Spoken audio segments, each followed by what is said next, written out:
இந்தியாவுக்குள்ள வியாபாரம் செய்ய வந்த ஐரோப்பிய நாட்டு வணிக நிறுவனங்களுக்கு இடையில கடுமையான வியாபார போட்டி இருந்தது. இந்த வியாபார போட்டியின் காரணமா இவங்களுக்குள்ள அப்பப்போ பல மோதல்கள் நடந்தது. இந்த வணிக நிறுவனங்கள் தங்களுக்குன்னு பிரத்யேகமான காவல் படையை வச்சிருந்தாங்க. இதனால இந்த மோதல்கள் பல சமயங்கள்ல மிகப்பெரிய போர்களா உருவெடுத்துச்சு. இதுல முக்கியமா ஆங்கிலேயர்களும் பிரெஞ்சுக்காரர்களும் மிக தீவிரமா சண்டை போட்டுக்கிட்டாங்க. அதே நேரத்தில் இந்தியாவில் பல்வேறு பகுதிகளை ஆட்சி செஞ்ச அரசர்களோட இவங்க நல்லுறவை ஏற்படுத்திக்கிட்டாங்க. இந்த அரசர்களுக்கு இடையில இருந்த பகை உணர்வை தங்களுக்கு சாதகமாக பயன்படுத்திக்கிட்டாங்க. இந்த அரசர்கள் தங்களுடைய எதிரி நாட்டு அரசர்களோட நடத்திய போர்களுக்கு இவங்க பண உதவியும் படை உதவியும் செஞ்சாங்க. அந்த வகையில் கர்நாடகத்தை ஆட்சி செஞ்ச ஆர்காட் நவாப் முகமது அலி கான் வாலாஜாவுக்கு ஆங்கிலேயர்கள் ஆதரவாக இருந்தாங்க. ஆர்காட் நவாப் மேலே அடிக்கடி படையெடுத்து வந்த அவருடைய எதிரிகளான மராட்டியர்கள், ஹைதராபாத் நிஜாம்கள் மற்றும் மைசூர் சுல்தான் ஹைதர் அலி அவருடைய மகன் திப்பு சுல்தான் ஆகியோர்களுக்கு எதிரான போர்களில் ஆங்கிலேயர்கள் ஆர்காட் நவாப் பக்கம் இருந்து அவருக்கு பண உதவியும் படை உதவியும் செஞ்சாங்க. இந்த போர்கள் கர்நாடக போர்கள்னு அழைக்கப்படுது. அது மட்டும் இல்லாமல் ஆர்காட் நவாபுக்கு வரி கொடுக்க மறுத்து தமிழ்நாட்டு பாளையக்காரர்கள் புரட்சி செஞ்ச போது அந்த பாளையக்காரர்களை அடக்க முயன்ற ஆர்காட் நவாபுக்கு ஆங்கிலேயர்கள் படை உதவி செஞ்சாங்க. 1755ஆம் ஆண்டு தொடர்ந்து பல ஆண்டுகள் பல தமிழ்நாட்டு பாளையக்காரர்கள் ஆர்காட் நவாபுக்கும் ஆங்கிலேயர்களுக்கும் எதிராக பல போராட்டங்களையும் போர்களையும் நடத்தினாங்க. இதே நேரத்தில் தொடர்ந்து கர்நாடக போர்களில் கவனம் செலுத்தினார் ஆர்காட் நவாப். இந்த போர்களை நடத்துறதுக்கு அவருக்கு பெருமளவில் பணத்தேவை ஏற்பட்ட போதெல்லாம் ஆங்கிலேயர்கள் அவருக்கு அதிக அளவில் கடன் கொடுத்தாங்க. நாளாக அவர் ஆங்கிலேயர்களுக்கு தர வேண்டிய கடன் தொகை கூடிக்கிட்டே போனது. இதனால ஒரு கட்டத்தில் மிகப்பெரிய கடன் சுமைக்கு ஆளானார் ஆர்காட் நவாப் முகமது அலி கான் வாலாஜா. ஒரு கட்டத்தில் கிட்டத்தட்ட 4.4 மில்லியன் பவுண்டுகள் கடன் பாக்கி இருந்தது. இன்னைக்கு மதிப்புப்படி இது 100 மில்லியன் பவுண்டுகளுக்கு நிகரானது. இதை தங்களுக்கு சாதகமாக பயன்படுத்திக்கிட்ட ஆங்கிலேயர்கள் கடனை திருப்பி கட்டும்படி ஆர்காட் நவாபுக்கு நெருக்கடி கொடுத்தாங்க. இதனால வேறு வழி இல்லாமல் ஆங்கிலேயர்களோட ஒரு உடன்படிக்கை செஞ்சுக்க முன்வந்தார் ஆர்காட் நவாப். 1789ஆம் ஆண்டு ஆர்காட் நவாப் ஆங்கிலேயர்களோட செஞ்சுக்கிட்ட இந்த உடன்படிக்கைப்படி தமிழ்நாட்டு பாளையக்காரர்கள் கிட்ட இருந்து வரி வசூலிக்கும் உரிமையை முழுவதுமாக ஆங்கிலேயர்களுக்கே எழுதி கொடுத்தாரு. வரி வசூலிக்கும் பணத்துல இருந்து 6ல் 1 பங்கை மட்டும் தனக்கு கொடுத்தா போதும்னு ஒத்துக்கிட்டாரு. இதனால இதுவரைக்கும் ஆர்காட் நவாபுக்காக தமிழ் பாளையக்காரர்கள் கிட்ட இருந்து வரி வசூல் செஞ்ச ஆங்கிலேயர்கள் இனி தங்களுக்காக நேரடியாகவே வரி வசூல் செய்ய தொடங்கினாங்க. பாளையங்கள்ல இருந்து வரி வசூல் செய்யற வேலையை செய்யறதுக்காக பல அதிகாரிகளை தமிழ்நாடு முழுவதும் நியமிச்சாங்க. இந்த அதிகாரிகள் கலெக்டர்கள்னு அழைக்கப்பட்டாங்க. இந்த கலெக்டர்கள் இந்த பாளையக்காரர்கள் கிட்ட ரொம்ப கண்டிப்பா நடந்துக்கிட்டாங்க. அது மட்டும் இல்லாம தங்களுடைய இஷ்டத்துக்கு வரி தொகையை உயர்த்தினாங்க. வரி கட்டுறது மட்டும் இல்லாம அந்த ஆங்கிலேய அதிகாரிகள் கேட்கிற பரிசு பொருட்களை எல்லாம் தரணும்னு சொன்னாங்க. ஏற்கனவே ஆர்காட் நவாபுக்கு வரி கொடுக்க முடியாதுன்னு சொல்லி பல பாளையக்காரர்கள் புரட்சி செஞ்சுக்கிட்டு இருந்த இந்த நிலைமையில அவர் ஆங்கிலேயர்களோட இப்படி ஒரு உடன்படிக்கை ஏற்படுத்திக்கிட்டது மேலும் அவங்களுக்கு அதிருப்தியை உருவாக்குச்சு. பல பாளையக்காரர்கள் ஆங்கிலேயர்களை எதிர்த்தாங்க. ஆனா ஒரு சில பாளையக்காரர்கள் இந்த மாற்றத்தை ஏத்துக்கிட்டு தொடர்ந்து ஆங்கிலேயர்களுக்கு வரி கட்டினாங்க. ஆரம்ப காலத்துல ஆங்கிலேயர்களை எதிர்த்த எட்டயபுரம் பாளையக்காரர் மற்றும் சிவகிரி பாளையக்காரர் ஆகியோர் இப்போ ஆங்கிலேயர்களுக்கு வரி கட்டினாங்க. இவங்களை போலவே பாஞ்சாலங்குறிச்சியை ஆட்சி செஞ்சு வந்த ஜெகவீர கட்டபொம்மனும் ஆங்கிலேயர்களுக்கு வரி கட்டினாரு. 1755ஆம் ஆண்டு கர்னல் ஹெரானுடைய தலைமையில் ஆங்கிலேய கர்நாடக கூட்டுப்படை தமிழ்நாட்டு பாளையக்காரர்கள் மேலே படையெடுத்து வந்தப்போ அப்போதைய பாஞ்சாலங்குறிச்சி பாளையக்காரரான கட்டபொம்மன் அவங்களை எதிர்த்தாரு. ஆரம்பத்தில் கர்னல் ஹெரானை எதிர்த்து போரிட்டு தோற்று சரணடைஞ்சவர் தான் இந்த கட்டபொம்மன். கர்னல் ஹெரான் கிட்ட சரணடைஞ்ச கட்டபொம்மன் நிலுவையில் இருந்த கப்பத்தொகையை கட்டுறதா வாக்களிச்சிருந்தாலும் ஆனால் அந்த வாக்கில் நம்பிக்கை இல்லாத கர்னல் ஹெரான் கட்டபொம்மனுடைய உறவுக்காரர்கள் சிலரை பணைய கைதியாக பிடிச்சு அடைச்சி வச்சிருந்தாரு. நிலுவையில் இருக்கக்கூடிய கப்பத்தொகையை கட்டிட்டு அவங்கள மீட்டுட்டு போகும்படி சொல்லியிருந்தார் கர்னல் ஹெரான். இது போன்ற ஒரு இக்கட்டான சூழ்நிலையில் கட்டபொம்மன் இருந்ததால பூலித்தேவருக்கு உதவி செய்ய மறுத்துட்டாரு. இவருடைய மறைவுக்கு அப்புறம் இவருடைய உறவுக்காரர் ஒருத்தர் பாஞ்சாலங்குறிச்சியின் பாளையக்காரராக ஆனாரு. ஆனால் இவர் ஆங்கிலேயர்களுக்கு எதிரான நிலைப்பாட்டை கொண்டிருந்தாரு. பூலித்தேவருக்கு ஆதரவாக இருந்தார். ஆனால் 1767ஆம் ஆண்டு பூலித்தேவர் தோற்கடிக்கப்பட்டதுக்கு அப்புறம் இவர் எப்போ தன்னுடைய நிலைப்பாட்டை மாற்றிக்கிட்டாருன்னு சரியா தெரியல.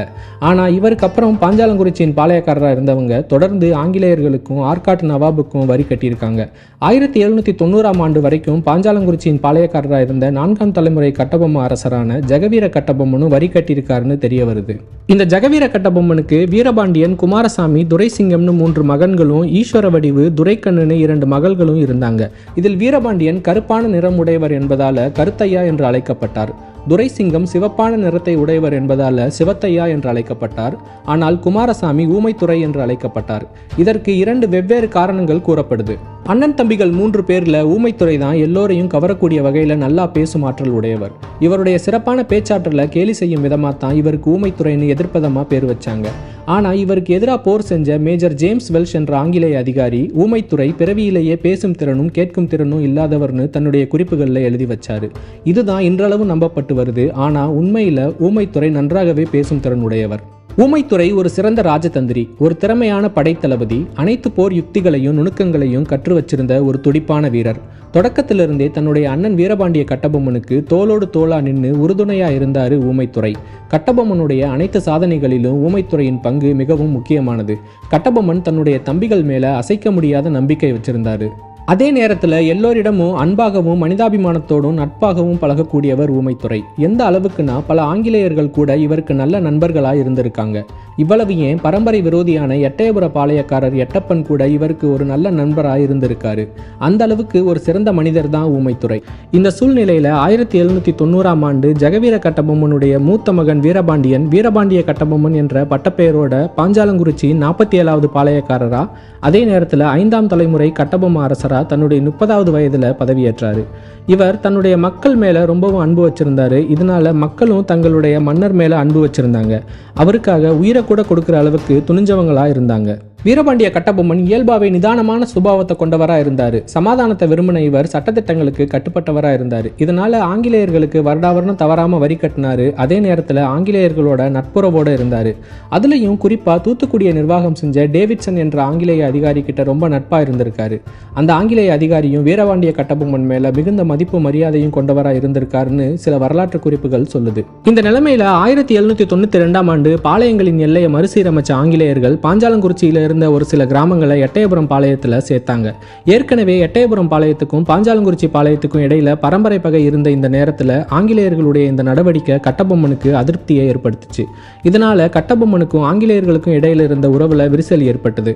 அடிக்கடி எட்டயபுரத்துக்கும் பாஞ்சாலங்குறிச்சிக்கும் இடையில மோதல்களும் ஏற்பட்டது. இதுல ஆங்கிலேயர்கள் தலையிட்டு சமரசம் செஞ்சாலும் பெரும்பாலும் எட்டயபுரம் பாளையக்காரர் முத்து ஜெகவீர ராமகுமார எட்டப்ப நாயக்கருக்கு தான் ஆதரவா இருந்தாங்க. இது ஒரு பக்கம் இருந்தாலும் ஒத்துக்கிட்டபடி ஆங்கிலேயர்களுக்கு கட்ட வேண்டிய வரியை வருஷம் வருஷம் கட்டினாரு கட்டபொம்மன். அப்போ தென் தமிழ்நாட்டில் மிகப்பெரிய அளவில் பஞ்சம் ஏற்பட்டது. காலம் தவறாமல் பெஞ்ச மழை குறைஞ்சது. இதனால பெரிய அளவில் வறட்சி ஏற்பட்டது. அதிலும் குறிப்பா பாஞ்சாலங்குறிச்சி இந்த வறட்சியால அதிக அளவில் பாதிக்கப்பட்டுச்சு. இதனால விவசாயம் கடுமையா பாதிக்கப்பட்டுச்சு. விளைச்சல் குறைஞ்சது. இதன் காரணமா வருமானமும் குறைஞ்சது. மக்களால் அரசுக்கு செலுத்த வேண்டிய வரியை கட்ட முடியல. தன்னுடைய மக்கள் மேல அன்பு வச்சிருந்த வீரபாண்டிய கட்டபொம்மன் ஏற்கனவே பஞ்சத்தால பாதிக்கப்பட்டிருந்த மக்கள் கிட்ட இருந்து மேலும் வரி கேட்டு அவங்கள துன்பப்படுத்தக்கூடாதுன்னு நினைச்சாரு. இதனால அவங்கள்ட்ட இருந்து வரி வசூலிக்கிறத நிறுத்தினாரு. ஒரு வருஷம் ஏற்பட்ட பஞ்சம் அடுத்த வருஷத்துலையும் தொடர்ந்து அதற்கு அடுத்த வருஷத்துலையும் தொடர்ந்தது. இதனால கட்டபொம்மன் ஆங்கிலேயர்களுக்கு கட்ட வேண்டிய வரியான 3310 பக்கோடா தங்க நாணயங்களை கட்ட முடியாம பாக்கி வச்சாரு. ஆனா இதை பத்தியெல்லாம் பொருட்படுத்தாத ஆங்கிலேயர்கள் வீரபாண்டிய கட்டபொம்மன் கட்ட வேண்டிய வரி பாக்கிய சீக்கிரமா கட்டணும்னு சொல்லி அவரை தொடர்ந்து நிர்பந்தம் செஞ்சாங்க.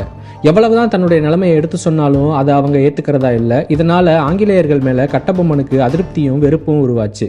இந்த நிலைமையில தான் ராமநாதபுரத்தின் கலெக்டராக நியமிக்கப்பட்டார் காலின்ஸ் ஜாக்சன் என்ற ஆங்கிலேய அதிகாரி.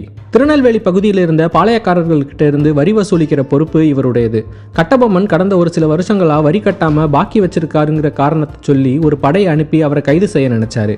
ஆனா அவருடைய ஆங்கிலேய மேலதிகாரிகள் இதற்கு சம்மதிக்கல. அதுக்கு பதிலாக கட்டபொம்மனை நேரில் சந்திச்சு பேசி நிலைமையை சரி செய்யுமாறு அவருக்கு அறிவுரை சொன்னாங்க. வேண்டா வெறுப்பா இதுக்கு சம்மதிச்ச ஜாக்சன் ராமநாதபுரத்தில் தன்னை சந்திக்கும்படி கட்டபொம்மனுக்கு 1798ஆம் ஆண்டு ஆகஸ்ட் மாதம் 18ஆம் தேதி ஒரு செய்தி அனுப்பினாரு.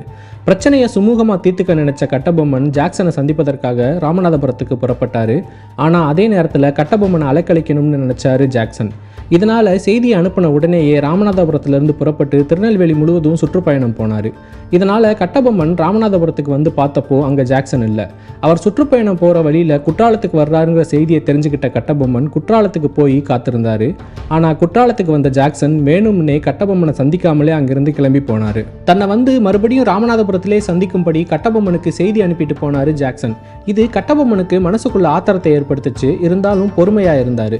எப்படியாவது ஜாக்சனை சீக்கிரமாகவே சந்திச்சு பிரச்சனைக்கு தீர்வு காண நினைச்ச கட்டபொம்மன் சொக்கம்பட்டி, சிவகிரி, சாத்தூர், ஸ்ரீவில்லிபுத்தூர், பேரையூர், கமுதி ஆகிய ஊர்கள் வழியா ராமநாதபுரத்துக்கு போன ஜாக்சனை பின்தொடர்ந்து போனாரு. கட்டபொம்மன் கூட அவருடைய அமைச்சர் தானாபதி பிள்ளையும் அவருடைய தம்பி ஊமைத்துறையும் சில பாஞ்சாலங்குறிச்சி படை வீரர்களும் போனாங்க. கடைசியில ஆகஸ்ட் மாதம் 31ஆம் தேதி ராமநாதபுரத்தில் இருந்த ராமநாதபுரம் மன்னருக்கு சொந்தமான ராமலிங்க விலாசம் என்ற மாளிகையில வீரபாண்டிய கட்டபொம்மனுக்கும் கலெக்டர் ஜாக்சனுக்கும் இடையில சந்திப்பு நடந்தது. இந்த சந்திப்பு நடந்தப்போ பழைய கணக்குகளை சரிபார்த்தாங்க. கணக்கு சரிபார்த்த போது சில வருடங்களுக்கு முன்னாடி வரைக்கும் வருஷம் தவறாம கட்டபொம்மன் வரி கட்டியிருக்காருன்னு தெரிய வந்தது. ஆனா பஞ்சம் ஏற்பட்டதால தான் கடந்த சில வருடங்களா கட்ட முடியலன்னு கட்டபொம்மன் சொன்னதை ஜாக்சன் ஏற்க மறுத்தாரு. இந்த பேச்சுவார்த்தையின் போது ஜாக்சன் கடுமையான வார்த்தைகளை பயன்படுத்தினாரு. கட்டபொம்மனுக்கும் அவருடைய அமைச்சருக்கும் உட்காரக்கூட நாற்காலி தராம அவங்கள நிக்க வச்சே பேசி அவமானப்படுத்தினாரு. தன்னை பல நாட்களா அலக்கழிச்சு கடைசியில சந்திக்க வாய்ப்பு கொடுத்ததால ஏற்கனவே பொறுமையை இழந்திருந்தாரு கட்டபொம்மன். இப்போ தன் பக்க நியாயத்தை கேட்க மறுப்பது மட்டும் இல்லாம ஒரு பாளையத்தின் தலைவனான தனக்கு கொடுக்க வேண்டிய மரியாதையை கொடுக்காம ஒரு சாதாரண ஆளை நடத்துவது போல நிக்க வச்சு மரியாதை குறைவா பேசியதால ஜாக்சன் மேல கட்டபொம்மனுக்கு கடுமையான கோபம் ஏற்பட்டது. பொறுமையை இழந்தாரு. இதுக்கு மேல பேசி பிரயோஜனம் இல்லைன்னு நினைச்ச கட்டபொம்மன் பேச்சுவார்த்தையை பாதியிலேயே நிறுத்திட்டு அங்கிருந்து புறப்பட முடிவெடுத்தாரு. ஆனா கட்டபொம்மனை போக விடாம தடுத்தாரு ஜாக்சன். அவரை கைது செய்யும்படி தன்னுடைய வீரர்களுக்கு உத்தரவிட்டாரு. ஏற்கனவே தன்னுடைய தன்மானத்தையும் சுயமரியாதையையும் சீண்டியதால கடுமையான கோபத்தில் இருந்த வீரபாண்டிய கட்டபொம்மன் தன்னை கைது செய்ய வந்த ஆங்கிலேய வீரர்களை திருப்பி தாக்குனாரு. இதை பார்த்த ஊமைத்துறையும் பாஞ்சாலங்குறிச்சி படை வீரர்களும் ஆங்கிலேய சிப்பாய்களை தாக்குனாங்க. இதனால அங்க கைகலப்பு ஏற்பட்டது. இதுல கிளார்க் என்ற ஆங்கிலேய அதிகாரி கொல்லப்பட்டாரு. கட்டபொம்மனும் அவருடைய தம்பி ஊமைத்துறையும் மற்ற பாஞ்சாலங்குறிச்சி வீரர்களும் தப்பிச்சு போனாங்க. ஆனா அமைச்சர் தானாபதி பிள்ளை மட்டும் ஆங்கிலேயர்களால கைது செய்யப்பட்டாரு.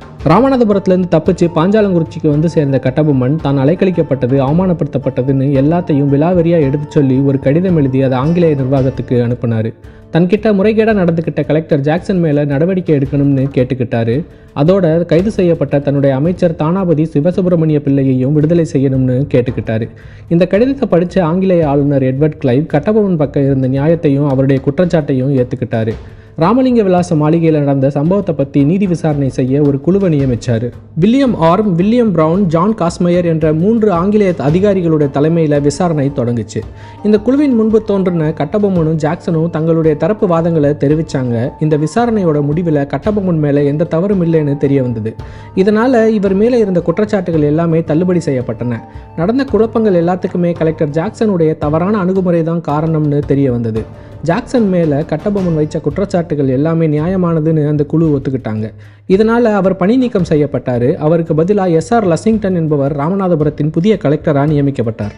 அமைச்சர் தானாபதி பிள்ளை விடுதலை செய்யப்பட்டார். நடந்த கலவரத்தில் கொல்லப்பட்ட ஆங்கிலேய அதிகாரி கிளார்க்குடைய குடும்பத்துக்கு கட்டபொம்மன் நஷ்டஈடு வழங்கணும்னு சொன்னது அந்த குழு. கட்டபொம்மனும் இதை ஏற்றுக்கிட்டாரு. இந்த விசாரணையோட முடிவில் கட்டபொம்மன் நிரபராதின்னு அறிக்கையை சமர்ப்பித்தது அந்த குழு. அதே நேரத்தில் கட்டபொம்மன் ஆங்கிலேயர்களுக்கு கட்டாமல் நிலுவையில் வச்சிருந்த வரி பாக்கியை அவர் தவணை முறையில் கட்டலாம்னு அவருக்கு வாய்ப்பு கொடுத்தாங்க. இதனால் முதல் தவணையாக 2230 பகோடா நாணயங்களை மட்டும் கட்டினாரு கட்டபொம்மன். மிச்சம் இருந்த 1080 பகோடா நாணயங்களை அடுத்த தவணையில் கட்டுறதா சொல்லி ஆங்கிலேயர்களோட சமரசம் செஞ்சுக்கிட்டாரு. இருந்தாலும் இந்த சம்பவம் கட்டபொம்மனுக்கு ஒரு கசப்பான அனுபவத்தை கொடுத்தது. ஆங்கிலேயர்கள் பற்றிய தன்னுடைய நிலைப்பாட்டை அவர் மாத்திக்கிறதுக்கு இந்த சம்பவம் ஒரு தொடக்க புள்ளியா அமைஞ்சது. இதே காலகட்டத்தில் தான் 4வது மைசூர் போர் முடிவுக்கு வந்திருந்தது. அதுல ஆங்கிலேயர்கள் தான் ஜெயிச்சாங்க. அடுத்து என்ன செய்யலாம்னு யோசிச்ச அப்போதைய ஆங்கிலேய கவர்னர் ஜெனரல் ஆர்தர் வெல்லஸ்லி பிரபு ஆங்கிலேயர்களுக்கு தொடர்ச்சியா தொல்லை கொடுத்து வந்த தமிழ் பாளையக்காரர்களை நிரந்தரமா ஒழிச்சு கட்டணும்னு முடிவு செஞ்சாரு. அந்த திட்டத்தின் ஒரு பகுதியா கட்டபொம்மனுடைய நடவடிக்கைகளையும் கண்காணிக்கும் ராமநாதபுரம் சேதுபதி மன்னரை கேட்டுக்கிட்டாரு.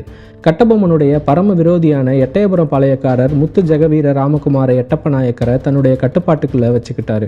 இந்த நிலைமையில கட்டபொம்மனுடைய அமைச்சர் தானாபதி பிள்ளை செஞ்ச ஒரு காரியம் கட்டபொம்மனுக்கு எதிரான விளைவுகளை ஏற்படுத்துச்சு. ஸ்ரீவைகுண்டம் என்ற ஊர்ல ஆங்கிலேய கிழக்கிந்திய கம்பெனிக்கு சொந்தமான தானிய கிடங்கு ஒன்று இருந்தது. பஞ்சத்துல வாடின விவசாயிகள் கிட்ட இருந்து அநியாயமா வசூலிக்கப்பட்ட தானியங்களை இங்கே சேகரித்து வச்சிருந்தாங்க ஆங்கிலேயர்கள். இதை தெரிஞ்சுக்கிட்ட தானாபதி பிள்ளை கட்டபொம்மன் கிட்ட ஆலோசிக்காம ஒரு காரியம் செஞ்சாரு. தன் கூட சில வீரர்களை கூட்டிட்டு போய் அந்த தானிய கிடங்கை தாக்கி அங்கிருந்த தானியங்களை கொள்ளையடிச்சு பஞ்சத்துல வாடின மக்களுக்கு விநியோகம் செஞ்சாரு. தானாபதி பிள்ளையுடைய இந்த செயலை பத்தி கட்டபொம்மன் கிட்ட புகார் செஞ்சாங்க ஆங்கிலேயர்கள். அவர் செஞ்ச செயலுக்கான தண்டனையை அவருக்கு கொடுக்கறதுக்காக தங்களிடம் ஒப்படைக்கணும்னு கேட்டாங்க. அமைச்சர் செஞ்ச இந்த செயலால தர்மசங்கடமான நிலைக்கு தள்ளப்பட்டாரு கட்டபொம்மன். இருந்தாலும் தன்னுடைய அமைச்சரை ஆங்கிலேயர்கள் கிட்ட ஒப்படைக்க மறுத்தாரு. அவர் கொள்ளையடிச்ச தானியங்களுக்கு நிகரான நஷ்டஈட்டை தர முன்வந்தாரு. ஆனா அதை ஆங்கிலேயர்கள் ஒத்துக்கல. இருந்தாலும் தன்னுடைய நிலைப்பாட்டில் உறுதியா இருந்தாரு கட்டபொம்மன். இதனால அவர் மேல் அதிருப்தி அடைஞ்ச ஆங்கிலேயர்கள் அவருக்கு நெருக்கடி கொடுக்க தொடங்கினாங்க. 1799ஆம் ஆண்டு மார்ச் மாதம் 16ஆம் தேதி கட்டபொம்மன் தன்னை வந்து சந்திக்கணும்னு கடிதம் அனுப்பினாரு கலெக்டர் லஷிங்டன். கட்டபொம்மன் கட்ட வேண்டிய பழைய வரி நிலுவைத் தொகையையும் இந்த வருடத்துக்கான வரியையும் சீக்கிரமா அவர் கட்டணும்னு அந்த கடிதத்தில் எழுதியிருந்தாரு. ஆனா பாஞ்சாலங்குறிச்சியில இன்னும் தொடர்ந்து வறட்சி நிலவியதால வரி கட்ட முடியாதுன்னு பதில் கடிதம் அனுப்பினாரு கட்டபொம்மன். ஆனா அந்த புதிய கலெக்டர் அதை ஏத்துக்கல. தன்னுடைய நிலைமையை புரிஞ்சுக்காம தொடர்ச்சியா ஆங்கிலேயர்கள் இப்படி வரி கேட்டு தொந்தரவு செய்யறத பத்தி கட்டபொம்மன் யோசிக்க தொடங்கினாரு. என்னதான் ஆங்கிலேயர்களோட நட்பா இருந்தாலும் அவங்க தன் மீது ஆதிக்கம் செலுத்துறாங்க, அடிமைப்படுத்த நினைக்கிறாங்கிறத உணர்ந்துகிட்டாரு. முந்தைய காலங்களில் ஆங்கிலேயர்களை எதிர்த்த பல பாளையக்காரர்களை ஆங்கிலேயர்கள் ஒழிச்சு கட்டினதை பத்தி நல்லாவே தெரிஞ்சு வச்சிருந்தாரு கட்டபொம்மன். ஒருவேளை வாய்ப்பு கிடைச்சா அந்த பாளையக்காரர்களை போல தன்னையும் ஆங்கிலேயர்கள் அழிச்சிடுவாங்கன்னு நினைச்சாரு. இதே காலகட்டத்தில் தான் மருதுபாண்டியர்கள் ஆங்கிலேயர்களுக்கு எதிரான போராட்டங்களை மறுபடியும் தொடங்கி இருந்தாங்க. இதனால ஈர்க்கப்பட்ட கட்டபொம்மன் ஆங்கிலேயர்கள் பற்றிய தன்னுடைய நிலைப்பாட்டை கொஞ்சம் கொஞ்சமா மாத்திக்க தொடங்கினாரு. ஒரு கட்டத்தில் ஆங்கிலேயர்களுக்கு இனி வரி கொடுக்க கூடாது, அவங்களை எதிர்த்து போராடணும்னு முடிவெடுத்தாரு. இதனால மருதுபாண்டியர்கள் உருவாக்கின ஆங்கிலேயர்களுக்கு எதிரான கூட்டமைப்புல சேர முடிவெடுத்தாரு. 1799 ஆண்டு ஜூன் மாதம் 1ஆம் தேதி சிவகங்கைக்கு போய் மருதுபாண்டியர்களை சந்திச்சாரு. அவங்களும் கட்டபொம்மனை தங்களுடைய கூட்டணியில சேர்த்துக்கிட்டாங்க. அவருக்கு படை உதவியும் செஞ்சாங்க. இந்த படையை அழைச்சிக்கிட்டு ஜூன் மாதம் 5ஆம் தேதி பாஞ்சாலங்குறிச்சிக்கு திரும்பி வந்தாரு கட்டபொம்மன். இந்த விஷயங்கள் எல்லாம் தெரிஞ்சுக்கிட்ட புதிய கலெக்டர் லஷிங்டன் உடனடியாக மெட்ராஸ்ல இருந்த ஆங்கிலேய மேலதிகாரிகளுக்கு செய்தி அனுப்பினாரு. இதே காலகட்டத்தில் தஞ்சாவூர், மதுரை மற்றும் திருச்சியில இருந்த ஆங்கிலேய படைகளை திருநெல்வேலிக்கு அனுப்ப உத்தரவிட்டாரு வெல்லஸ்லி பிரபு. இந்த படைக்கு மேஜர் பேனர்மேன் என்பவர் தலைமை தாங்கினாரு. திருவிதாங்கூர் மன்னரும் ஆங்கிலேயர்களுக்கு ஆதரவா இருந்தாரு. தன்னுடைய படைகளையும் அவங்களுக்கு ஆதரவா அனுப்பினாரு. கட்டபொம்மனை மறுபடியும் எப்படியாவது தங்களுடைய பக்கம் சேர்த்துக்கணும்னு ஆங்கிலேயர்கள் யோசிச்சுக்கிட்டு இருந்த அதே நேரத்தில் ஆங்கிலேயர்களுக்கு எதிரான தன்னுடைய எதிர்ப்பு நடவடிக்கைகளை தொடங்கினாரு கட்டபொம்மன். பாஞ்சாலங்குறிச்சி கோட்டை சமவெளியில கட்டப்பட்டிருந்த கோட்டை. பலம் வாய்ந்த ஆங்கிலேயர்களுடைய படையெடுப்பை கண்டிப்பா இந்த கோட்டையால தாக்குப்பிடிக்க முடியாது. இதனால ஆங்கிலேயர்கள் பாஞ்சாலங்குறிச்சி மேல படையெடுத்து வர்றதுக்கு முன்னாடி தான் முந்திக்கணும்னு முடிவெடுத்தாரு கட்டபொம்மன். எதிரிகளுடைய பலத்தை குறைக்கணும்னு நினைச்சாரு. அவங்களுக்கு ஆதரவா இருந்த சிவகிரி பாளையத்தை கைப்பற்றணும்னு முடிவெடுத்தாரு. சிவகிரி பாளையக்காரர் ஆங்கிலேயர்களுக்கு ஆதரவானவர். ஆனா அதே நேரத்தில் அவருடைய மகனும் மருமகனும் ஆங்கிலேயர்களுக்கு எதிரானவங்க. இவங்க கட்டபொம்மனுக்கு உதவி செய்ய முன் வந்தாங்க. தாளவாய் குமாரசாமி நாயக்கர் என்பவருடைய தலைமையில ஒரு படையை சிவகிரிக்கு அனுப்பி வச்சாரு. இந்த செய்தி ஆங்கிலேயர்களுக்கு கிடைச்சது. கட்டபொம்மனை ஒழிச்சுக்கட்ட சரியான சந்தர்ப்பத்தை எதிர்பார்த்து காத்துக்கிட்டு இருந்த ஆங்கிலேயர்கள் இதை தங்களுக்கு சாதகமா பயன்படுத்திக்கிட்டாங்க. பாஞ்சாலங்குறிச்சி மேல போர் தொடுத்து கட்டபொம்மனை தோற்கடிக்கணும்னு முடிவு செஞ்சாங்க.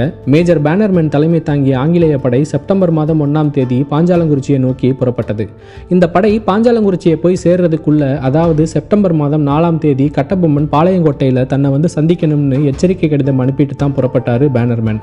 ஆனா இந்த எச்சரிக்கை கடிதத்தை புறக்கணிச்சாரு கட்டபொம்மன். எதிரிகளை எதிர்கொள்ள தயாரானாரு. பாஞ்சாலங்குறிச்சிக்கு வந்து சேர்ந்த எதிரிப்படை செப்டம்பர் மாதம் 1ஆம் தேதி பாஞ்சாலங்குறிச்சி கோட்டையை முற்றுகையிட்டது. தேசப்பற்று கொண்ட பொதுமக்கள் தங்களுடைய அரசர் கட்டபொம்மன் படையில சேர்றதுக்காக வந்தாங்க. அப்படி வந்தவங்களை எல்லாம் விரட்டி அடிச்சது ஆங்கிலேய படை. அதே நேரத்தில் தன்னுடைய பரம்பரை எதிரியான கட்டபொம்மனை பழிவாங்க இந்த சந்தர்ப்பத்தை தனக்கு சாதகமாக பயன்படுத்திக்கிட்ட எட்டப்பன் தன்னுடைய பங்குக்கு ஒரு படையை ஆங்கிலேயர்களுக்கு ஆதரவாக அனுப்பி வச்சாரு. ராமலிங்க முதலியார் என்பவரை கோட்டைக்குள்ள இருந்த கட்டபொம்மன் கிட்ட தூது அனுப்பினாரு பேனர்மேன். எந்த விதமான நிபந்தனையும் இல்லாம கட்டபொம்மன் சரணடையணும்னு கடைசியா எச்சரிக்கை செஞ்சாரு. ஆனா இதையும் ஏற்க மறுத்தாரு கட்டபொம்மன். திரும்பி வந்த ராமலிங்க முதலியார் பாஞ்சாலங்குறிச்சி கோட்டையுடைய பலத்தையும் பலவீனத்தையும் பற்றி பேனர்மேன் கிட்ட சொன்னாரு. உடனடியா தாக்குதலை தொடங்கினாரு பேனர்மேன். கோட்டையின் தெற்கு வாயில பீரங்கிகளை கொண்டு தாக்குனாரு. அதே நேரத்தில் காலின்ஸ் என்ற மற்றொரு ஆங்கிலேய தளபதியுடைய தலைமையில எட்டயபுரம் படைகளும் திருவிதாங்கூர் படைகளும் மேற்கு வாயில தகர்த்து கோட்டைக்குள்ள நுழைஞ்சது. கோட்டைக்குள்ள நுழைஞ்ச எதிரி படைகளை ஊமைத்துறை தடுத்து நிறுத்தினாரு. அதை தொடர்ந்து நடந்த சண்டையில ஆங்கிலேய தளபதி காலின்ஸ் கொல்லப்பட்டாரு. இதனால எட்டயபுர வீரர்களும் திருவிதாங்கூர் வீரர்களும் பின்வாங்கினாங்க. தளபதி காலின்ஸ் கொல்லப்பட்ட செய்தியை தெரிஞ்சுக்கிட்ட பேனர்மேன் தற்காலிகமா பின்வாங்கினாரு. பாளையங்கோட்டையிலிருந்து கூடுதல் பீரங்கி படையை வரவழைச்சாரு பேனர்மேன். மறுபடியும் பாஞ்சாலங்குறிச்சி கோட்டையை அனைத்து பக்கங்கள்ல இருந்தும் தாக்குனாரு. இதனால பாஞ்சாலங்குறிச்சி கோட்டை சுவர் தகர்க்கப்பட்டது. எதிரிகளுடைய கை மேலோங்கியது. இதனால கட்டபொம்மனும் பாஞ்சாலங்குறிச்சி வீரர்களும் வேற வழி இல்லாம பின்வாங்கினாங்க. கோட்டையிலிருந்து தப்பிச்சு காடல்குடி என்ற ஊருக்கு போனாங்க. ஆனா எட்டயபுர பாளையக்காரர் எட்டப்பன் ஒரு படைப்பிரிவுக்கு தலைமை தாங்கி கட்டபொம்மனையும் பாஞ்சாலங்குறிச்சி வீரர்களையும் துரத்தி வந்தாரு. இந்த இரண்டு படைகளுக்கும் இடையில காடல்குடியில சண்டை நடந்தது. இந்த சண்டையில பல பாஞ்சாலங்குறிச்சி வீரர்கள் கொல்லப்பட்டாங்க. அமைச்சர் தானாபதி சிவசுப்பிரமணிய பிள்ளை கைது செய்யப்பட்டாரு. நிலைமை எதிரிகளுக்கு சாதகமா அமைஞ்சதால வேற வழி இல்லாம கட்டபொம்மனும் ஊமைத்துறையும் ராமநாதபுரம் காட்டுப்பகுதிக்குள்ள தப்பிச்சு போனாங்க. அவங்கள துரத்தி போய் பிடிக்க முடியாம திரும்பினாரு எட்டயபுரம் பாளையக்காரர். அமைச்சர் தானாபதி பிள்ளைய நாகலாபுரத்துல வச்சு தலையை வெட்டி கொண்டாங்க ஆங்கிலேயர்கள். ஆங்கிலேயர்களை எதிர்ப்பவர்களுக்கு என்ன கதி ஏற்படுங்கிறத காட்டுறதுக்காக வெட்டப்பட்ட அவருடைய தலையை பாஞ்சாலங்குறிச்சி கோட்டை முன்னாடி காட்சி பொருளா வச்சாங்க. தப்பிச்சு போன கட்டபொம்மனும் ஊமைத்துறையும் மறுபடியும் படை திரட்ட முடிவு செஞ்சாங்க. ராமநாதபுரம் காட்டுப்பகுதி வழியா பயணம் செஞ்சு புதுக்கோட்டை பாளையத்தில் இருக்கிற களப்பூர் காட்டுப்பகுதிக்குள்ள பதுங்கினாங்க. கட்டபொம்மனும் ஊமைத்துறையும் தன்னுடைய பாளையத்தில் இருக்கிற காட்டுப்பகுதியில் பதுங்கி இருக்காங்கிற செய்தி புதுக்கோட்டை மன்னர் விஜயரகுநாத தொண்டைமானுக்கு கிடைச்சது. இவரும் ஆங்கிலேயர்களுக்கு ஆதரவான நிலைப்பாட்டை கொண்டவர். உடனடியாக தன்னுடைய வீரர்களை அனுப்பி அக்டோபர் மாதம் 1ஆம் தேதி கட்டபொம்மனையும் ஊமைத்துறையையும் கைது செஞ்சாரு. கைது செய்யப்பட்ட 2 பேரையும் ஆங்கிலேயர்கள் கிட்ட ஒப்படைச்சாரு. மிச்சமிருந்த பாஞ்சாலங்குறிச்சி வீரர்கள் சிவகங்கை வழியா தப்பிச்சு போய் போய் கோபால நாயக்கருடைய திண்டுக்கல் படையில சேர்ந்தாங்க. இதே நேரத்தில் மருதுபாண்டியர்களும் ஆங்கிலேயர்களுக்கு எதிரான போர் நடவடிக்கைகளை செஞ்சுக்கிட்டு இருந்தாங்க. ஒருவேளை அவங்க கட்டபொம்மனை காப்பாற்ற முயற்சி செய்வாங்கன்னு நினைச்சாங்க ஆங்கிலேயர்கள். இதனால அவசரமா கைது செய்யப்பட்ட கட்டபொம்மனையும் அவருடைய ஆதரவாளர்களையும் ஒழிச்சு கட்ட முடிவு செஞ்சாங்க. ஆனா அதே நேரத்தில் உடனடியாக கட்டபொம்மனையும் அவருடைய ஆதரவாளர்களையும் கொல்லாம அவசரமா ஒரு கண் துடைப்பு நீதிமன்ற விசாரணையை செஞ்சாங்க. இந்த விசாரணை மன்றத்தில் ஆங்கிலேயர்களுக்கு ஆதரவான பாளையக்காரர்கள் எல்லாருமே இருந்தாங்க. எட்டயபுர பாளையக்காரர் முத்து ஜெகவீர ராமகுமார எட்டப்ப நாயக்கர், புதுக்கோட்டை மன்னர் விஜய ரகுநாத தொண்டைமான், ராமநாதபுரம் சேதுபதி மன்னர், சிவகிரி பாளையக்காரர்னு எல்லோருமே கட்டபொம்மனுக்கும் அவருடைய ஆதரவாளர்களுக்கும் எதிரான கருத்தை சொன்னாங்க. அக்டோபர் மாதம் 13ஆம் தேதி நடந்த முதல் கட்ட விசாரணையில் கட்டபொம்மனுடைய ஆதரவாளர்கள் எல்லாருமே குற்றவாளிகள்னு தீர்ப்பளிக்கப்பட்டது. அவங்க அனைவரும் தூக்கிலிடப்பட்டு கொல்லப்பட்டாங்க. கட்டபொம்மனுடைய தம்பி ஊமைத்துறை பாளையங்கோட்டை சிறையில் அடைக்கப்பட்டார். 3 நாட்கள் கழிச்சு, அதாவது அக்டோபர் மாதம் 16ஆம் தேதி கட்டபொம்மனை குற்றவாளி கூண்டுல ஏற்றி விசாரணை செஞ்சாங்க. அப்போ அவர் மேல பல குற்றங்களை சுமத்துனாங்க. இந்த குற்றங்களை எல்லாம் அவர் ஒத்துக்கணும்னு சொன்னாங்க. ஒருவேளை அவர் அந்த குற்றங்களை ஒத்துக்கிட்டு அதுக்காக மன்னிப்பு கேட்டு ஆங்கிலேயர்களுக்கு அடிப்பணிய சம்மதிச்சா அவரை விடுதலை செய்யறதா சொன்னாங்க. ஆனா கட்டபொம்மன் அதை ஏற்க மறுத்தாரு. ஆங்கிலேயர்களுக்கு அடிப்பணிஞ்சு வாழ்வதை விட சுதந்திரமாக உயிரை விடுவது மேல்னு சொன்னாரு. உங்களால என்ன செய்ய முடியுமோ செய்து கொள்ளுங்கள், நான் அனைத்துக்கும் தயார்னு தன்மானத்தோட தலை நிமிர்ந்து சொன்னாரு வீரபாண்டிய கட்டபொம்மன். இதனால கட்டபொம்மன் குற்றவாளின்னு அறிவிக்கப்பட்டாரு. அவருக்கு மரண தண்டனை விதிக்கப்பட்டது. அதே நாள்ல கயத்தாறு என்னும் ஊர்ல உள்ள ஒரு புளிய மரத்துல தூக்கிலிடப்பட்டு கொல்லப்பட்டாரு கட்டபொம்மன். இப்படி சுதந்திரத்துக்காகவும் தன்மானத்துக்காகவும் சுயமரியாதைக்காகவும் போராடிய வீரபாண்டிய கட்டபொம்மனுடைய சகாப்தம் 1799ஆம் ஆண்டு அக்டோபர் மாதம் 16ஆம் தேதி முடிவுக்கு வந்தது. ஆங்கிலேயர்களும் ஆற்காட்டு நவாபும் தமிழ்நாட்டு பாளையக்காரர்களுக்கு எதிராக நடத்திய யுத்தங்கள் 2 கட்டங்களாக பிரிக்கப்பட்டு முதல் பாளையக்காரர் யுத்தம், 2ஆம் பாளையக்காரர் யுத்தம்னு அழைக்கப்படுது. இதுல ஆங்கிலேயர்கள் வீரபாண்டிய கட்டபொம்மனுக்கு எதிராக நடத்தின யுத்தம் தான் முதல் பாளையக்காரர் யுத்தம்னு ஆவணப்படுத்தப்பட்டிருக்கு. என்னதான் 1755ஆம் ஆண்டு தொடங்கி பூலித்தேவர், அழகுமுத்துக்கோன், எட்டப்பன், வேலுநாச்சியார் போன்ற பாளையக்காரர்கள் ஆங்கிலேயர்களையும் ஆற்காட்டு நவாபையும் எதிர்த்து பல போர்களை நடத்தி இருந்தாலும் இந்த போர்கள் எல்லாமே முதல் பாளையக்காரர் யுத்தத்துக்கு முன்பு நடந்த போர்களால் தான் குறிப்பிடப்பட்டிருக்கு. இதனால வீரபாண்டிய கட்டபொம்மனுக்கும் ஆங்கிலேயர்களுக்கும் இடையில நடந்த இந்த போர் மிக முக்கியத்துவம் வாய்ந்த போராக குறிப்பிடப்படுது. கட்டபொம்மன் வாழ்ந்த காலத்துல பலர் அவருக்கு உறுதுணையா இருந்திருக்காங்க. அவருடைய அமைச்சர் தானாபதி சிவசுப்பிரமணிய பிள்ளை, தளபதி வெள்ளையத்தேவன், ஒற்றற்படை தலைவன் சுந்தரலிங்கம், கட்டபொம்மனுடைய உடன்பிறந்த தம்பிகள் குமாரசாமி மற்றும் துரைசிங்கம் மற்றும் இன்னும் பலர் அவருக்கு உறுதுணையா இருந்திருக்காங்க. அதுலயும் குறிப்பா குமாரசாமி தன்னுடைய அண்ணன் வீரபாண்டிய கட்டபொம்மனுக்கு மிகவும் பக்கபலமா இருந்திருக்காரு. இந்த நிலையில தான் வீரபாண்டிய கட்டபொம்மன் தூக்கிலிடப்பட்டு கொல்லப்பட்டாரு. அவருடைய தம்பிகளான ஊமைத்துறையும் துரைசிங்கமும் கைது செய்யப்பட்டு பாளையங்கோட்டை சிறை வைக்கப்பட்டாங்க. ஆனா அது ஒரு தவறான முடிவுன்னு அப்போ ஆங்கிலேயர்கள் அதை உணரல. இப்படியே 1 வருடத்துக்கு மேலா சிறையில் அடைக்கப்பட்டு இருந்தாங்க ஊமைத்துறையும் துரைசிங்கமும். தன்னுடைய அண்ணன் வீரபாண்டிய கட்டபொம்மனுடைய மரணத்துக்கு பிறகு அவர் விட்டுட்டு போன கடமையை எப்படியாவது செஞ்சு முடிச்சு எதிரிகளை தோற்கடிச்சு தன்னுடைய நாட்டை மீட்கணும்னு உறுதி எடுத்தார் ஊமைத்துறை. அதற்கு முதல்ல பாளையங்கோட்டை சிறையிலிருந்து தப்பிக்கணும். அதனால அதற்கு தேவையான திட்டங்களை உருவாக்கினார். இதே காலகட்டத்தில் ஆங்கிலேயர்களுக்கு எதிரான போர் நடவடிக்கைகளை தீவிரப்படுத்தி இருந்தாங்க மருதுபாண்டியர்கள். தங்களுடைய கூட்டாளியான வீரபாண்டிய கட்டபொம்மன் கொல்லப்பட்டதையும் அவருடைய தம்பிகள் கைது செய்யப்பட்டு சிறையில் அடைக்கப்பட்டு இருப்பதையும் தெரிஞ்சுக்கிட்ட மருதுபாண்டியர்கள் எப்படியாவது ஊமைத்துறையையும் துரைசிங்கத்தையும் காப்பாற்றணும்னு முடிவெடுத்தாங்க. இந்த சூழ்நிலையில காலின் மெக்காலே என்ற ஆங்கிலேய தளபதியின் கட்டுப்பாட்டில் இருந்தது பாளையங்கோட்டை. இவருடைய உத்தரவுப்படி இரும்பு சங்கிலிகளால் கட்டப்பட்டு சிறையில் அடைக்கப்பட்டு இருந்தாங்க ஊமைத்துறையும் துரைசிங்கமும். காற்று கூட வெளியே போக முடியாத அளவுக்கு 24 மணி நேரமும் ஆயுதமேந்திய காவலர்கள் அந்த சிறையை காவல் காத்தாங்க. ஆனாலும் ஊமைத்துறை யாருக்கும் தெரியாம ரகசியமா மருதுபாண்டியர்களோடும் விருப்பாச்சி பாளையக்காரர் கோபால நாயக்கரோடும் கடித தொடர்புல இருந்தாரு. சிறையிலிருந்து தப்பிக்கிறதுக்கு தேவையான திட்டத்தை உருவாக்கி கொடுத்தாரு. அவர் உருவாக்கி கொடுத்த திட்டப்படி சரியான நேரம் வர்ற வரைக்கும் காத்திருந்தாங்க மருதுபாண்டியர்கள்.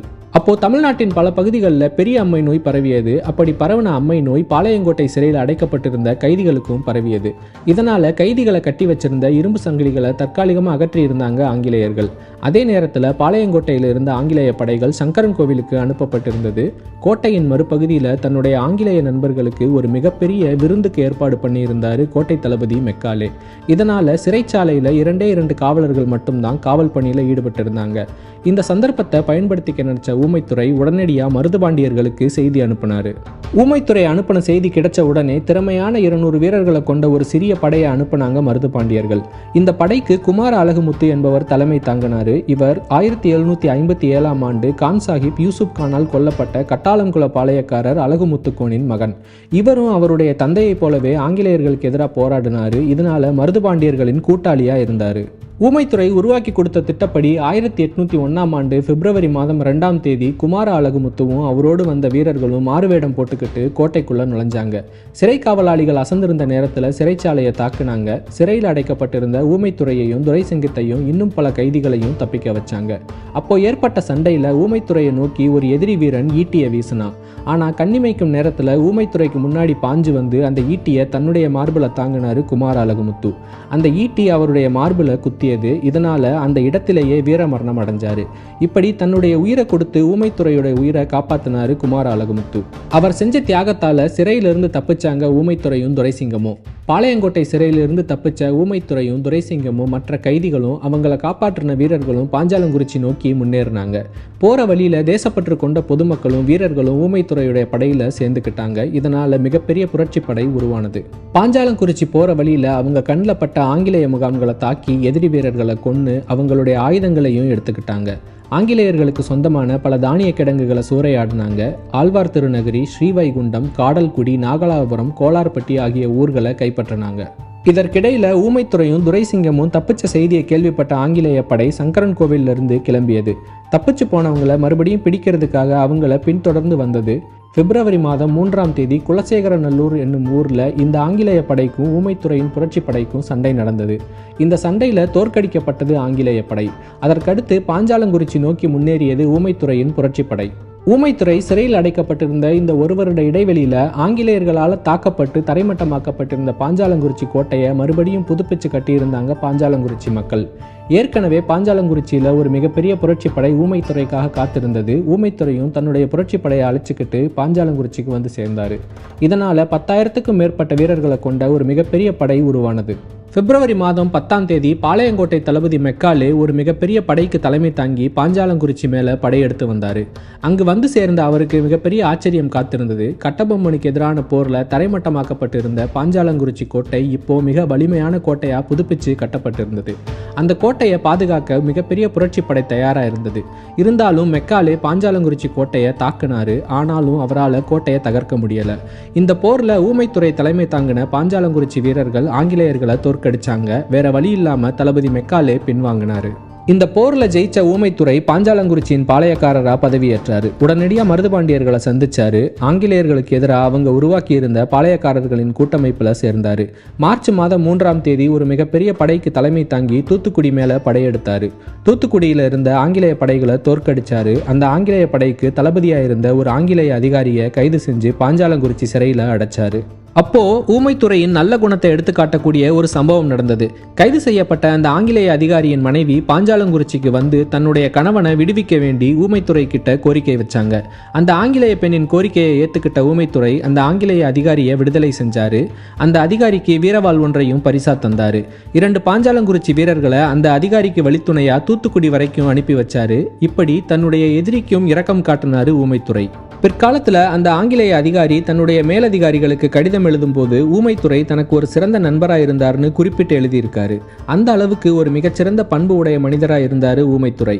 அடுத்ததா தோற்று போய் பின்வாங்கின தளபதி மெக்காலே 3000 வீரர்களை கொண்ட மிகப்பெரிய படையை திரட்டி மறுபடியும் வந்து பாஞ்சாலங்குறிச்சி கோட்டையை மார்ச் மாதம் 13ஆம் தேதி 2வது முறையா முற்றுகையிட்டாரு. திருவிதாங்கூர் மன்னரும் ஆங்கிலேயர்களுக்கு உதவியா தன்னுடைய படைப்பிரிவை அனுப்பி வச்சாரு. மார்ச் மாதத்தின் இறுதி வரைக்கும் இந்த முற்றுகை நீடிச்சது. ஆனாலும் எதிரிகளால பாஞ்சாலங்குறிச்சி கோட்டையை தகர்க்க முடியல. இதனால வேற வழி இல்லாம மறுபடியும் கோட்டை முற்றுகையை கைவிட்டு பின்வாங்கினாரு தளபதி மெக்காலே. இதனால அதிருப்தி அடைஞ்ச ஆங்கிலேய நிர்வாகம் அவரை பணி நீக்கம் செய்தது. அவருக்கு பதிலாக கர்னல் ஆக்னியூ என்பவர் படைத்தளபதியா நியமிக்கப்பட்டார். ஊமைத்துறையை தோற்கடிக்க தற்போது இருக்கும் படைபலம் போதாதுன்னு நினைச்சாரு ஆக்னியூ. இதனால சென்னை, ஆற்காடு, திண்டுக்கல், திருச்சி மற்றும் மலபார் ஆகிய பகுதிகளில் இருந்து பல வீரர்களை வரவழைச்சாரு. போதுமான அளவுக்கு படைபலம் கிடைச்ச உடனே மே மாதம் 24ஆம் தேதி பாஞ்சாலங்குறிச்சி மேல படையெடுத்து வந்து கோட்டையை முற்றுகையிட்டாரு. ஆனாலும் பாஞ்சாலங்குறிச்சி வீரர்கள் விட்டு கொடுக்காம போராடினாங்க. இதனால கோட்டை முற்றுகை 53 நாட்கள் வரைக்கும் நீடிச்சது. கடைசியில பாஞ்சாலங்குறிச்சி வீரர்களை தோற்கடிச்சு கோட்டையை கைப்பற்றினாரு கர்னல் ஆக்னியூ. காயங்களோட தப்பிச்சாங்க ஊமைத்துறையும் துரைசிங்கமும். இதுல ஊமைத்துறைக்கு தான் பலமான காயங்கள் ஏற்பட்டது. அப்போ நடந்த போர்ல தன்னுடைய மகனை இழந்த பாஞ்சாலங்குறிச்சியை சேர்ந்த ஒரு வயதான பெண் போர்க்களத்தில் அடிபட்டு கிடந்த ஊமைத்துறையை காப்பாற்றி தன்னுடைய வீட்டில் வச்சு வைத்தியம் பார்த்தாங்க.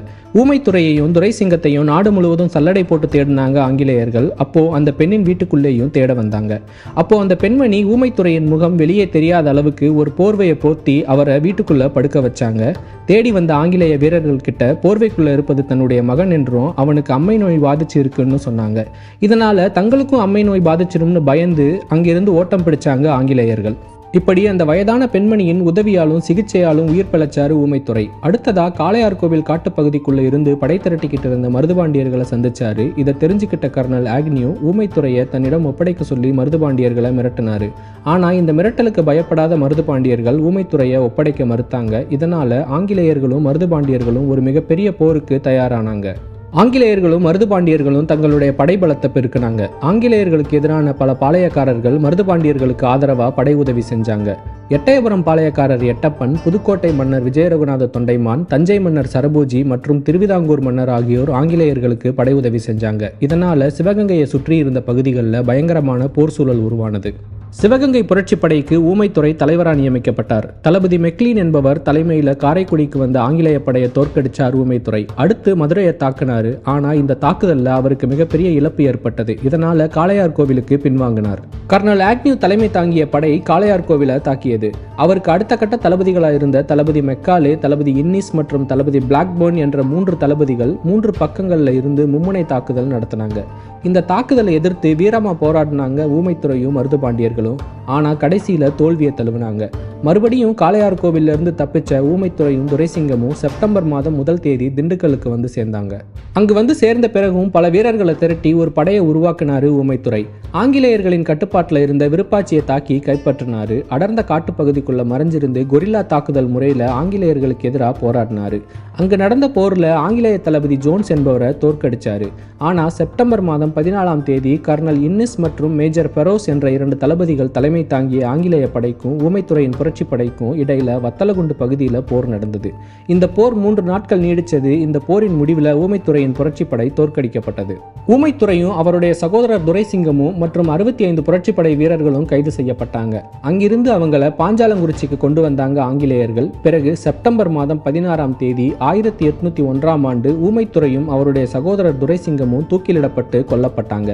பாஞ்சாலங்குறிச்சியின் விடுதலைக்காக ஆங்கிலேய ஆதிக்கத்தை எதிர்த்து போராடிய வீரபாண்டிய கட்டபொம்மனின் சகோதரர்களான ஊமைத்துறை மற்றும் துரைசிங்கம் என்ற 2 மகாவீரர்களின் சகாப்தம் கடைசியா முடிவுக்கு வந்தது. வீரபாண்டிய கட்டபொம்மனின் மரணத்துக்கு பிறகு ஆங்கிலேயர்களுக்கு எதிரான விடுதலை போர்ல அவருடைய தம்பிகளின் பங்கு மிகவும் முக்கியமானது. அதிலும் ஊமைத்துறையின் பங்கு குறிப்பிடப்பட வேண்டியது. தன்னுடைய அண்ணன் இறந்த பிறகும் கூட ஆங்கிலேயர்களுக்கு அடிபணியாம இருந்தாரு ஊமைத்துறை. 1 வருட காலத்துக்கு மேலா சிறையில் அடைக்கப்பட்டிருந்தாரு. அங்கிருந்து தப்பிச்ச பிறகும் கூட தன்னுடைய நாட்டை மீட்டெடுத்து ஆங்கிலேயர்களுக்கு எதிராக தொடர்ந்து போராடி கடைசியில தன்னுடைய அண்ணனை போலவே வீரமா உயிர் தியாகம் செஞ்சாரு. இந்த வகையில பாஞ்சாலங்குறிச்சியின் வரலாற்றில் வீரபாண்டிய கட்டபொம்மனை விட அவருடைய தம்பிகள் ஊமைத்துறை மற்றும் துரைசிங்கத்தின் பங்களிப்பு அதிகமானது. வீரபாண்டிய கட்டபொம்மனுடைய தியாகத்தை பற்றி பெருமையா பேசும் நாம அவருடைய தம்பிகளின் தியாகத்தை பற்றியும் தெரிஞ்சுக்க வேண்டியது அவசியம். இந்த வீடியோ பற்றிய உங்களுடைய கருத்துக்களை மறக்காம கமெண்ட் பண்ணுங்க. இந்த வீடியோவை உங்களுடைய நண்பர்களுக்கும் உறவினர்களுக்கும் ஷேர் பண்ணுங்க. இந்த வீடியோ உங்களுக்கு பிடிச்சிருந்தா மறக்காம லைக் பண்ணுங்க. மேலும் இது போன்ற தகவல்களை தெரிஞ்சுக்க நம்முடைய தமிழ் சங்கம் சேனலுக்கு சப்ஸ்கிரைப் பண்ணுங்க. பக்கத்தில் இருக்கிற பெல் பட்டனையும் அழுத்திக்கோங்க. அப்போதான் நாங்கள் அடுத்த வீடியோ போடும்போது உங்களுக்கு உடனே நோட்டிஃபிகேஷன் வரும்.